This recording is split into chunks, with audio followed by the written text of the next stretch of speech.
एक समय में देवपुर नामक एक सुंदर गांव था। उस गांव में अनसुया नामक एक औरत एक छोटे घर में रहती थी। उसका माधव कृष्णा और मनवित कृष्णा नामक 2 बेटे भी थे। वो दोनों बेटे अपनी माँ की बात हमेशा मानते थे। एक दिन अनसुया उसके घर के बाहर बर्तन साफ कर रही थी। जोर की हवा आने के कारण उसके पड़ोसी घर से एक साड़ी उड़कर अनसुया के मुंह पे आती है। हाँ, ये क्या? कहाँ से आई है ये साड़ी, और वो भी मेरे मुंह पे? इसको ढूंढते हुए किसी के आने से पहले ही मुझे इसका रूपरेखा बदल देना होगा। ये फैसला करके वो तुरंत एक कैंची से वो साड़ी को काटने लगती है। इतने में उसकी पड़ोसी सुजाता उसकी साड़ी लेने वहां आती है और अनसुया को उसकी साड़ी काटते हुए देख, अनसुया, ये मेरी नई साड़ी है। कोई जानबूझकर तुम्हारे घर में इसे नहीं डाला है। ये हवा की वजह से आ गया है। कृपा करके इसे काटो मत, मुझे दे दो मेरी साड़ी। जब तक मैं तुम्हारी साड़ी को टुकड़े टुकड़े ना कर दूं, तुम्हें समझ में नहीं आएगा कि गलती से भी तुम्हारी साड़ी को मेरे घर में नहीं आना है, समझे? ये कह के वो उसके फैसले के अनुसार ही उस साड़ी को टुकड़ों में काट कर ही उसके पड़ोसी सुजाता को देती है। और क्योंकि सुजाता को अनसुया के बारे में पता है, वो कुछ ना कह पाती है और वहाँ से चुपचाप उन टुकड़ों को लेकर चले जाती है। ऐसे ही अनसुया उसके बुरे बर्ताव से उस गांव में सारे लोगों को हर दिन परेशान करती थी। एक दिन एक औरत उसके बेटे का विवाह का निमंत्रण देने के लिए अनसुया के घर आती है। उस निमंत्रण को देख अनसुया भी सोच में पड़ जाती है और ये फैसला करती है कि उसके बेटे का भी वो शादी करवाएगी। लेकिन मेरे बारे में जानते हुए भी कोई इस गांव में मुझे मेरे बेटे के लिए एक बहू नहीं देगा, इसीलिए मैं पड़ोसी गांव में जाकर मेरे बेटे के लिए एक अच्छी पत्नी ढूंढ कर लाऊंगी। ये फैसला करके वो अगले दिन पड़ोसी गांव में जाकर एक बड़े घर की बेटी स्वप्ना को उसके बड़े बेटे से विवाह निश्चय करती है और ऐसे उन दोनों का शादी करवाती है। स्वप्ना नई नवेली दुल्हन होने के कारण शुरू में अनसुया उसे कोई काम नहीं कहती है और उसे प्यार से देखती है। ऐसे कुछ दिन बीत जाते हैं। फिर एक दिन स्वप्ना पोछा कर रही थी घर में और अनसुया ये देखे बिना घर में चलती रहती है। उसे ऐसे चलते हुए देख, सासू माँ जरा देख के चलिएगा, मैं पोछा कर रही हूँ तो फर्श अभी गीला है, कहीं आप गिर ना जाए, देख के चलिएगा। ये मेरी बहू की इतनी हिम्मत कि मुझे बता रही है क्या करूँ क्या नहीं। अब तो मैं इसे सबक सिखाऊंगी। मैं वही चलूंगी जहाँ ये पोछा कर रही है, ताकि सारा दिन मैं इससे काम ही करवाऊं। ये फैसला करके अनसुया वही चलती रहती है जहाँ स्वप्ना पोछा मारने की कोशिश करती है। बार बार ऐसे करने के कारण स्वप्ना पोछा करना बंद करके अनसुया को बस देखती रहती है।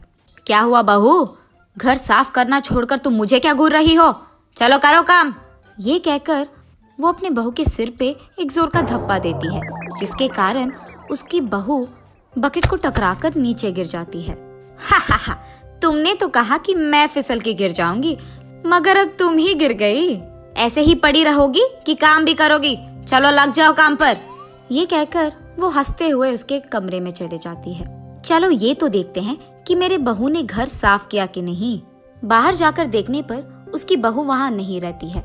ढूंढने पर उसकी बहू उसके कमरे में सोते हुए दिखती है। तब अनसुया वहाँ जाकर उसके कंबल को जोर से खींचती है, जिसके कारण उसकी बहू स्वप्ना नीचे गिर जाती है। हाँ, क्या हुआ सासू माँ? मैं सो रही थी और आपने मुझे नीचे गिरा दिया। तुम सो कैसे रही हो? तुमने क्या सोचा घर का काम हो गया? खाना कौन पकाएगा?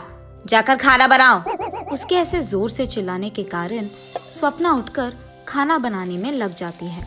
ऐसे ही अनसुया हर रोज उसकी बहू स्वप्ना को कोई न कोई कारण लेकर उसे दुख पहुंचाती ही रहती थी और भला बुरा कहती थी। और दूसरी तरफ स्वप्ना उसकी सासू माँ को कुछ न कह पाने के कारण चुप ही रहती थी। ऐसे कुछ दिन बीत जाते हैं। एक दिन अनसुया उसके घर में टीवी देख रही थी और अचानक उसका छोटा बेटा शादी करके बहू को उसके साथ घर ले आता है। ये देख अनसुया चौंक जाती है। मनवित, मुझे तुमने एक भी बात बताए बिना शादी कर लिया? तुम क्या समझ रहे थे?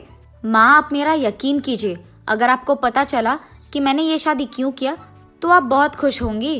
पहले हमें अंदर तो आने दो। उसके बेटे के ऐसे कहने के कारण वो उन दोनों को अंदर बुलाती है, लेकिन किसी से कुछ भी बात नहीं करती है और सिर्फ उसके कमरे में जाकर बैठ जाती है। ये सब देख मनवित उसके माँ के पास जाकर ऐसे कहता है, माँ, मेरी पत्नी प्रिया बहुत ही अमीर है, इसीलिए मैंने आपसे पूछे बिना शादी कर लिया। उसके माँ बाप के बाद वो सारा जायदाद हमारा ही होगा। क्या? मेरी बहू अमीर है? अरे बेटा, तुमने ये बात पहले क्यों नहीं कहा?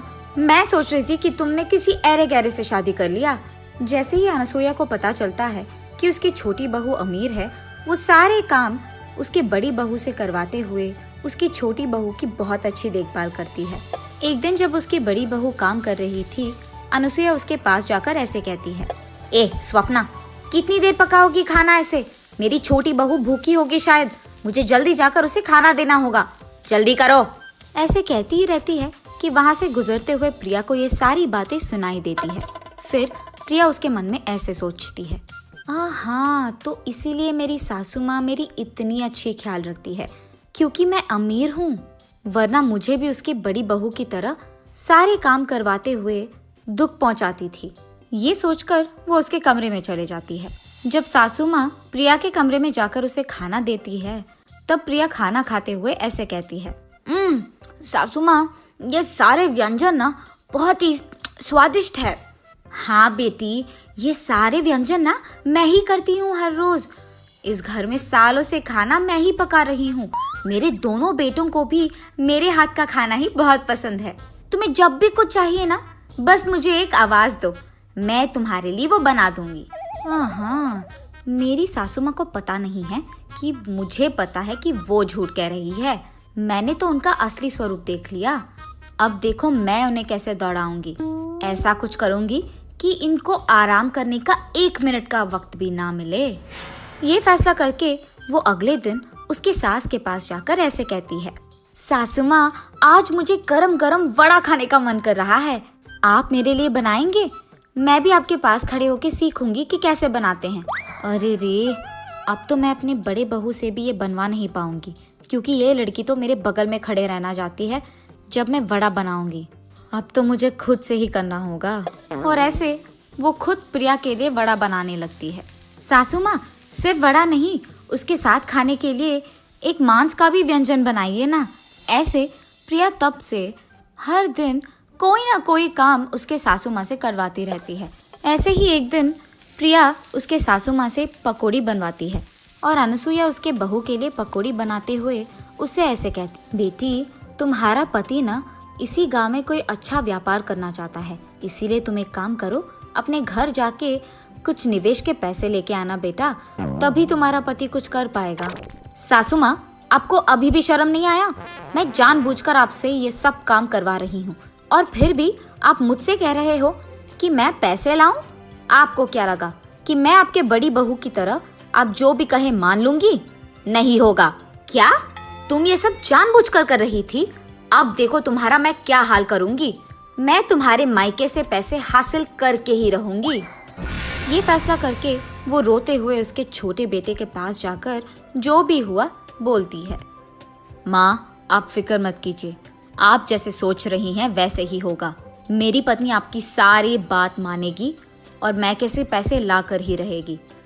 ये कहकर वो उसके पत्नी के पास जाकर ऐसे कहता है, प्रिया, अब से तुम माँ के कहे सारे काम करोगी और उनके खिलाफ बात नहीं करोगी और अपने मैके जाकर पैसे भी ला कर दोगी, वरना मेरी माँ तुम्हें इस घर से बाहर भेज देगी। उसके पति के ऐसे कहने के कारण वो उस दिन से उसके घर में सारे काम करती है। ऐसे कुछ दिन बीत जाते हैं।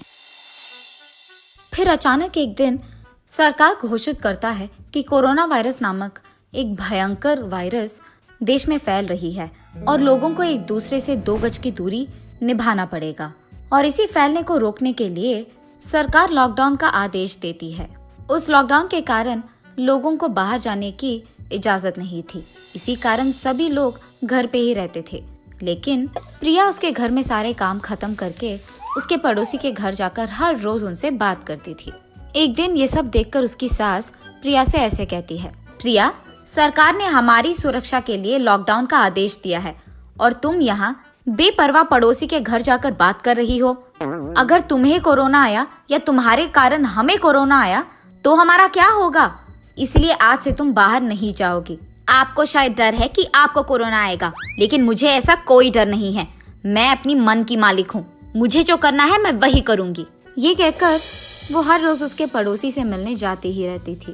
उसके पड़ोसी के घर में किसी को कोरोना आने के कारण वो प्रिया को भी फैलता है, और क्योंकि प्रिया को ये नहीं पता था, उसे बुखार और सर्दी आने के कारण वो डॉक्टर के पास जाकर उसका जांच करवाती है। फिर डॉक्टर उससे कहता है कि उसे कोरोना वायरस आया है और इसे घर पे रहकर अच्छी खाना खाकर दवाइयाँ लेकर उसका ख्याल रखना होगा। प्रिया डर के कारण भला बुरा सोचने लगती है। ये सब मेरी सास के वजह से हुई है। अगर वो नहीं कहती कि मुझे कोरोना आएगा तो शायद ये नहीं होता। अब क्योंकि उसके कारण मुझे आया है, मैं ये देखूंगी कि मेरे कारण उसे भी आएगा। कम से कम तब वो चुप रहेगी और मुझे ये सब काम कहना छोड़ देगी। ये फैसला करके वो उसके घर वापस जाकर उसके ही हाथों से कॉफी बनाकर उसके सास को देती है, और इसी कारण अनुसुईया को भी कुछ ही दिनों में कोरोना वायरस आ जाता है। हा हा हा, सासू माँ, मुझे पता था कि आपको कोरोना आएगा।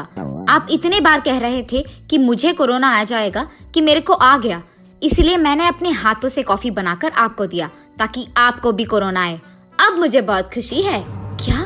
मैंने तो तुम्हारे भले के लिए कहा था कि तुम्हें कोरोना आएगा, लेकिन तुम इस हद तक गिर गई कि तुमने मुझे कोरोना जानबूझकर दिया। तुम कैसी औरत हो? उसके सास के ऐसे कहने के बावजूद वो उसके मायके चले जाती है, लेकिन जब उसके माँ बाप को पता चलता है कि प्रिया को कोरोना आया है तो वो उसे अंदर आने नहीं देते हैं, जिसके कारण उसे वापस उसके ससुराल ही जाना पड़ा। यहाँ स्वप्ना उसके सासू माँ को और प्रिया को कोरोना आने के कारण उनकी सेवा करते हुए, उनके लिए खाना बनाते हुए, उनको दवाइयाँ देते हुए उनकी बहुत अच्छी ख्याल रखती है। कुछ दिन बाद अनुसुईया और प्रिया को कोरोना कम हो जाता है और ऐसे कुछ दिन बीत जाते हैं। फिर एक दिन अचानक टीवी में ऐसी खबर आता है कि कोरोना का दूसरा वेव शुरू हुआ है। ये देख अनुसुईया तुरंत सोचती है कि उसे ये बात उसके दोनों बहू से कहना है।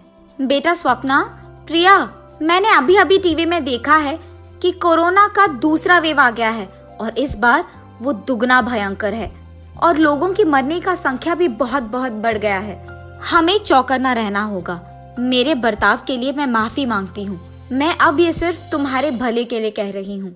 कम से कम इस बार तो मेरी बात मान लो। अरे सासू माँ, आप तो बड़े हैं। आपने अगर हमें कुछ एक दो बात कह भी दिया तो कोई नहीं, हम समझ सकते हैं। आप हमारे भले के लिए तो कह रहे हैं। फिक्र मत कीजिएगा, हम इस बार ख्याल रखेंगे। हाँ बेटी स्वप्ना, मुझे पता है कि मैंने तुम्हें बहुत दुख दिया है, लेकिन फिर भी जब वक्त आया तो तुमने ही मेरा ख्याल रखा है बेटा। तुमने तुम्हारे मन में मेरे खिलाफ कुछ भी नहीं रखा और मेरा इतना अच्छा देखभाल तुमने ही किया। मुझे मेरे बर्ताव के लिए माफ कर दो बेटी। आइंदा मैं ऐसे कुछ नहीं करूँगी। सासू माँ, अब मुझे भी माफ कीजिए ना। मैंने अमीर होने के नाते बहुत गर्व से और अहंकार से आपसे बात किया है और ये अच्छा नहीं है। मुझे मेरी गलती का एहसास हो गया है और इस बार मैं ऐसे नहीं पेश आऊंगी। हम सब एक ही बात पे रहेंगे। अगर मैं आपकी बात सुनती तो मुझे कोरोना नहीं आता और ना ही मैं आपको कोरोना देती। अब मैं अपना सबक सीख गई, आइंदा ऐसे कभी नहीं करूंगी। ऐसे वो तीनों उनके बीच के फासलों को मिटाते हैं और हमेशा के लिए खुश रहते हैं। कुछ दिन के बाद कोरोना वायरस पूरा चले जाता है और सभी लोग खुशी से रहते हैं।